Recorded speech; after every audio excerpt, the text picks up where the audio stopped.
Não, eu já vivi cá. Tremor de terra, já vários. Quando era mais nova. Vivi. Não aqui nesta zona, não morava aqui. Mas vivi. É aqui que era nova, miúda, aí de eu já assisti. 12, 14 anos, mais ou menos assim. O que aconteceu, já assisti. Estavam nas águas afastadas, o terremoto, andava as casas todas, a cair as chaminés abaixo, e nós nem sabíamos o que era nem o que não era. Depois de virmos para o Largo de Martim Moniz, é que toda a gente soube aquilo que era. Eu gostava de saber se de facto esta zona é muito perigosa. Dizem que sim. Essa tinha que ter a certeza, perguntar, mas afinal esta zona é de facto muito perigosa. Ele tinha que me explicar.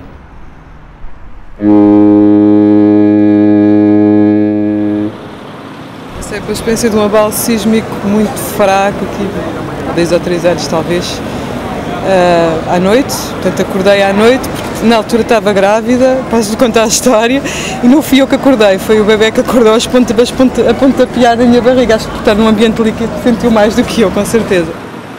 Sim, no fim da década de 60, salvo erro, aquele sismo de 68, eu tenho um sono muito forte e, portanto, não acordei. Fui acordado na sequência do terremoto pela minha mãe e lembro-me que partiram-se várias coisas lá em casa e que houve um susto grande. Não tenho uma noção clara do que é que eu poderia fazer em minha casa para minorar, digamos, as consequências de uma situação sísmica. Havia de haver mesmo uma vestoria todos os anos, ou 2 em 2 anos, por um curto espaço, da parte das juntas de freguesia, por exemplo. Das autarquias? Das autarquias. Também podiam fazer a vestoria para verificar se a casa estava em condições, caso haja um sismo, a gente já não diz de novo, mas se haja um sismo de 5 ou 6, se a casa aguenta. O Estado, neste caso o Parque Escolar, tem previstas contingências em casos de sismos, por exemplo, para as escolas, porque se acontece o sismo durante o dia, eu acho que as escolas têm que ter planos de contingência, não sei se existem, não sei.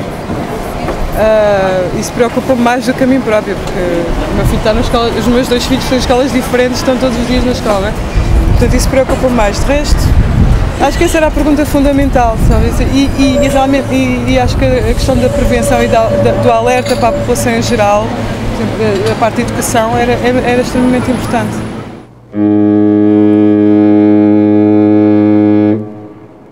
Mais seguro que estas aqui são casas muito antigas, já foram casas com outro tipo de construções, certo que é mais provável que estas aqui venham aqui e as outras. Havia-se dar também isto nas aulas das escolas.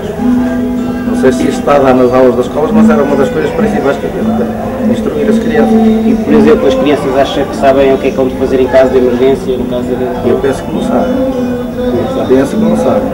Ninguém está preparado para isso. Acho que ninguém está preparado nos dias de hoje. Embora já se tenha falado sobre isso, mas é um bocado difícil compreender essa situação. E quando isso acontecer, muita gente vai ficar debaixo dos escombros precisamente por não saber.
O Laboratório Nacional de Engenharia Civil, em 2005, estimou que o grande terremoto do futuro, se acontecesse agora, matava dezenas de milhares de pessoas.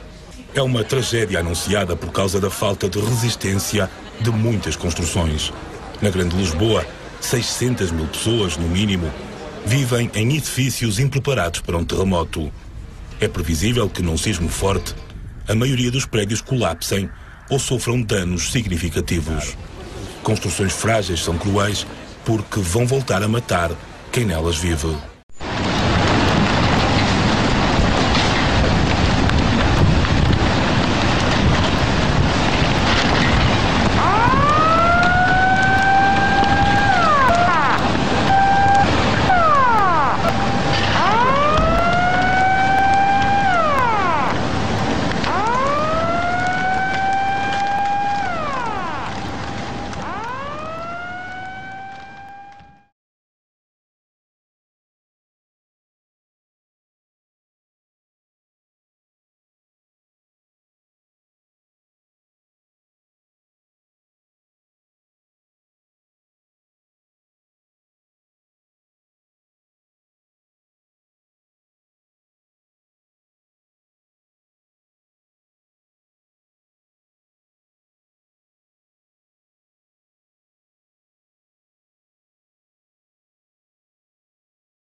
A emergência é fundamental, mas é o pós, é já depois do sismo ter ocorrido. Portanto, o que era fundamental é que não houvesse tantos danos, ou melhor, que os danos sejam reduzidos ao mínimo, não é?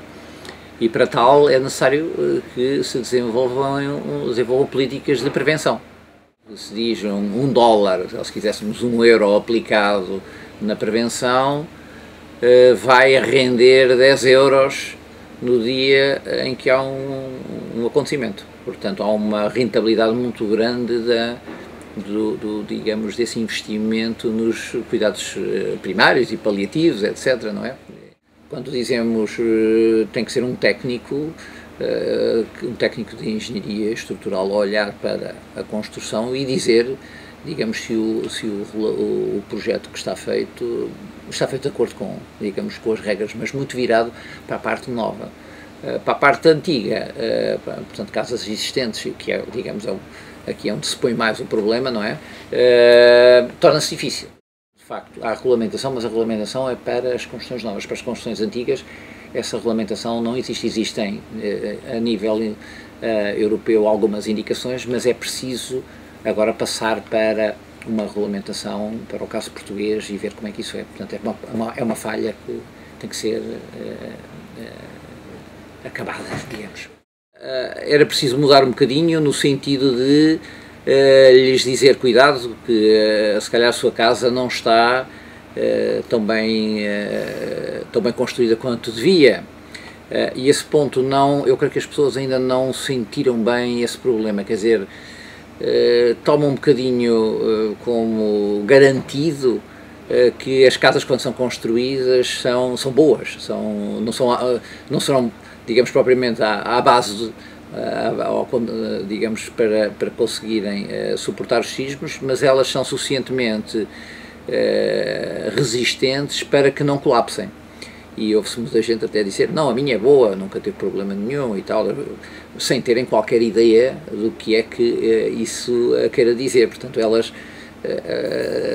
assumem, eu acho que assumem que as casas são construídas bem, principalmente as novas, não é? E, portanto, há aqui, se calhar, algum desconhecimento de que nem sempre é assim. Ou seja, a opinião pública, de facto, não está consciente de que é possível reduzir muito significativamente a dimensão dos estragos e das consequências dos sismos. Muitas vezes ouve-se aquela frase que não podemos fazer nada, o que é completamente falso. É evidente que podemos fazer. Não é dessa forma, não é através das ações durante o sismo ou depois do sismo que se evita o pior. É antes do sismo, construindo edifícios e infraestruturas que tenham capacidade para resistir aos sismos. E isso é possível com os conhecimentos atuais. E a imensa maioria dos mortos que ocorrem nos sismos ocorrem devido ao colapso das construções. Uma primeira avaliação, até o próprio cidadão, se estivesse informado, podia fazer, que é saber a altura do edifício, o número de pisos, a data em que foi construído, e a partir daí tem um indicador.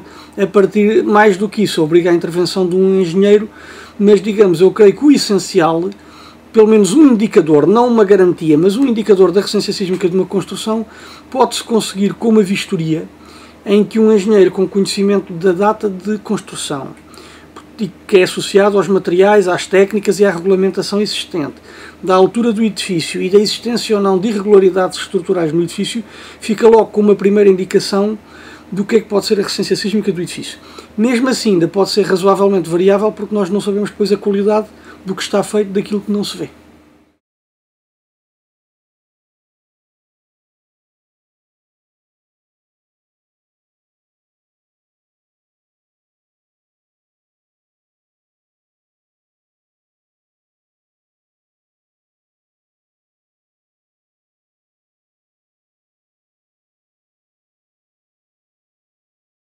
Para evitar um sismo, não há nada a fazer. Os sismos continuam imprevisíveis. A única coisa que podemos fazer é estar preparados para evitar as consequências sem saber a data de ocorrência. An area like Lisbon, which has a long history of strong earthquakes, I think the scientists are able to determine that will continue. That strong earthquakes are likely to occur, so that's why we should prepare for them. So prevention is not in the realm of science today possibility, but definitely reduction of losses, lives and destruction to property, that can be minimized, and the level of information available, science development, that definitely is day by day going towards reduction of these losses. In many places that they have trainings to escape. And there are regular training. Yes, people. It is. Yes, and that is important. And also people are very well prepared. I found New Zealanders are being very well prepared. They practice at school from like preschool all the way to university, all the way to work. And actually tonight in New Zealand, on Wednesday 26th in New Zealand, so it will be like Tuesday night for us here in Lisbon. So New Zealand is participating to a national shakeout drill. Saber o que fazer, saber que deve desligar a luz e o gás imediatamente para evitar situações mais graves que possam vir.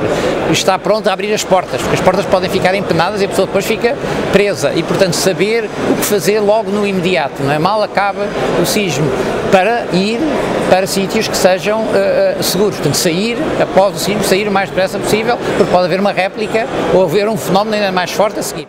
Precaverem-se, tentarem-se defender debaixo de uma zona que pensem que seja mais resistente, e para isso é que ter o projeto é fundamental, e ter alguém que lhe diga, olha, esta zona é mais resistente do que aquela, etc., não é?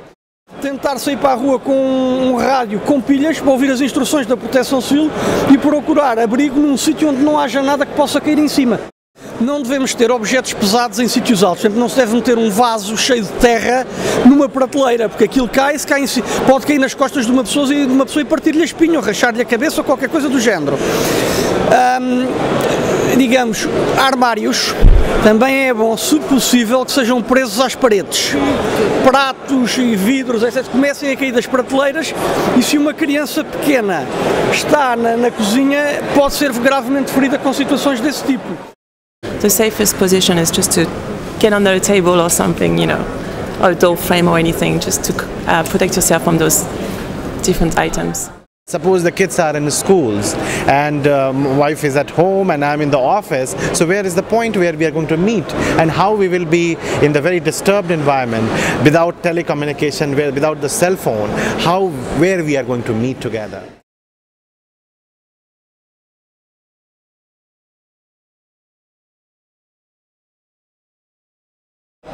First of all, to be calm, not to be panic.